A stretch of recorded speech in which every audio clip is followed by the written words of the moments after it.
Change will not come if we wait for some other person or some other time.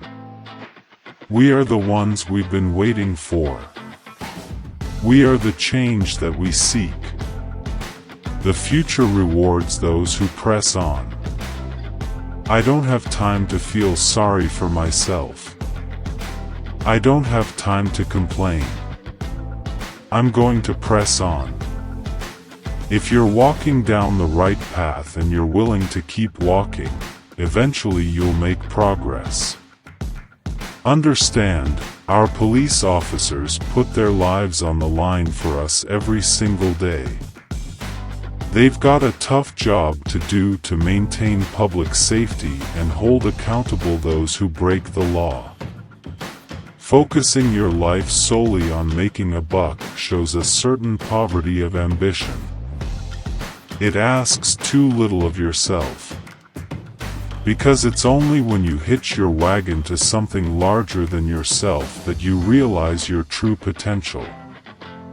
There is not a liberal America and a conservative America. There is the United States of America. There is not a black America and a white America and Latino America and Asian America. There's the United States of America. If the people cannot trust their government to do the job for which it exists, to protect them and to promote their common welfare, all else is lost. I believe marriage is between a man and a woman. I am not in favor of gay marriage. But when you start playing around with constitutions, just to prohibit somebody who cares about another person, it just seems to me that's not what America's about. Usually, our constitutions expand liberties, they don't contract them. It's time to fundamentally change the way that we do business in Washington. To help build a new foundation for the 21st century, we need to reform our government so that it is more efficient, more transparent, and more creative. That will demand new thinking and a new sense of responsibility for every dollar that is spent. The thing about hip-hop today is it's smart, it's insightful. The way they can communicate a complex message in a very short space is remarkable. It took a lot of blood, sweat, and tears to get to where we are today, but we have just begun. Today we begin in earnest the work of making sure that the world we leave our children is just a little bit better than the one we inhabit today. Our higher education system is one of the things that makes America exceptional. There's no place else that has the assets we do when it comes to higher education. People from all over the world aspire to come here and study here. And that is a good thing. My fellow Americans, we are and always will be a nation of immigrants. We were strangers once, too. A good compromise, a good piece of legislation, is like a good sentence, or a good piece of music. Everybody can recognize it. They say, huh. It works. It makes sense. I'm the President of the United States. I'm not the Emperor of the United States. We prove that we are still a people capable of doing big things and tackling our biggest challenges.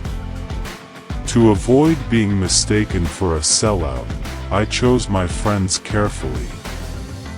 The more politically active black students. The foreign students.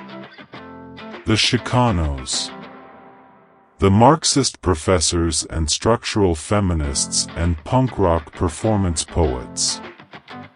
It's not surprising, then, they get bitter, they cling to guns or religion or antipathy to people who aren't like them or anti-immigrant sentiment or anti-trade sentiment as a way to explain their frustrations. I've got a pen and I've got a phone, and I can use that pen to sign executive orders and take executive actions and administrative actions that move the ball forward. We have an obligation and a responsibility to be investing in our students and our schools. We must make sure that people who have the grades, the desire and the will, but not the money, can still get the best education possible. We can't drive our SUVs and eat as much as we want and keep our homes on 72 degrees at all times, and then just expect that other countries are going to say okay. That's not leadership. That's not going to happen. We need to steer clear of this poverty of ambition, where people want to drive fancy cars and wear nice clothes and live in nice apartments but don't want to work hard to accomplish these things. Everyone should try to realize their full potential. Take off your bedroom slippers. Put on your marching shoes, he said, his voice rising as applause and cheers mounted. Shake it off. Stop complaining. Stop grumbling. Stop crying. We are going to press on. We have work to do. I see Americans of every party, every background, every faith who believe that we are stronger together, black, white, Latino, Asian, Native American, young, old, gay, straight, men, women, folks with disabilities, all pledging allegiance under the same proud flag to this big, bold country that we love.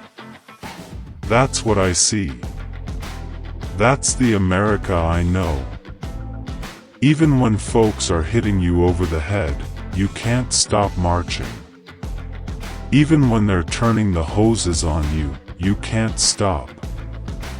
I miss Saturday morning, rolling out of bed, not shaving, getting into my car with my girls, driving to the supermarket, squeezing the fruit, getting my car washed, taking walks. It's not enough to train today's workforce. We also have to prepare tomorrow's workforce by guaranteeing every child access to a world-class education. Now, as a nation, we don't promise equal outcomes, but we were founded on the idea everybody should have an equal opportunity to succeed. No matter who you are, what you look like, where you come from, you can make it. That's an essential promise of America. Where you start should not determine where you end up. I've got 2 daughters. 9 years old and 6 years old. I am going to teach them first of all about values and morals. But if they make a mistake, I don't want them punished with a baby. We worship an awesome God in the blue states, and we don't like federal agents poking around our libraries in the red states. We coach Little League in the blue states and have gay friends in the red states. With the changing economy, no one has lifetime employment. But community colleges provide lifetime employability. While I understand the passions and the anger that arise over the death of Michael Brown, giving into that anger by looting or carrying guns, and even attacking the police, only serves to raise tensions and stir chaos. Issues are never simple. One thing I'm proud of is that very rarely will you hear me simplify the issues. The shift to a cleaner energy economy won't happen overnight, and it will require tough choices along the way. But the debate is settled. Climate change is a fact. In the end, that's what this election is about. Do we participate in a politics of cynicism or a politics of hope? I believe in American exceptionalism, just as I suspect that the Brits believe in British exceptionalism and the Greeks believe in Greek exceptionalism. We need to reject any politics that targets people because of race or religion. This isn't a matter of political correctness. It's a matter of understanding what makes us strong. The world respects us not just for our arsenal, it respects us for our diversity and our openness and the way we respect every faith. We didn't become the most prosperous country in the world just by rewarding greed and recklessness. We didn't come this far by letting the special interests run wild. We didn't do it just by gambling and chasing paper profits on Wall Street. We built this country by making things, by producing goods we could sell. You can choose a future where more Americans have the chance to gain the skills they need to compete, no matter how old they are or how much money they have. Education was the gateway to opportunity for me. It was the gateway for Michelle. And now more than ever, it is the gateway to a middle-class life. That's what the Affordable Care Act is all about. It's about filling the gaps in employer-based care so that when we lose a job, or go back to school, or start that new business, we'll still have coverage. We have real enemies in the world. These enemies must be found. They must be pursued and they must be defeated. On every front there are clear answers out there that can make this country stronger, but we're going to break through the fear and the frustration people are feeling. Our job is to make sure that even as we make progress, that we are also giving people a sense of hope and vision for the future. Food stamp recipients didn't cause the financial crisis, recklessness on Wall Street did. Millions of us, myself included, go back generations in this country, with ancestors who put in the painstaking work to become citizens. So we don't like the notion that anyone might get a free pass to American citizenship. So while an incredible amount of progress has been made, on this 5th anniversary, I wanted to come here and tell the people of this city directly, my administration is going to stand with you, and fight alongside you, until the job is done. Until New Orleans is all the way back, all the way. No party has a monopoly on wisdom. No democracy works without compromise.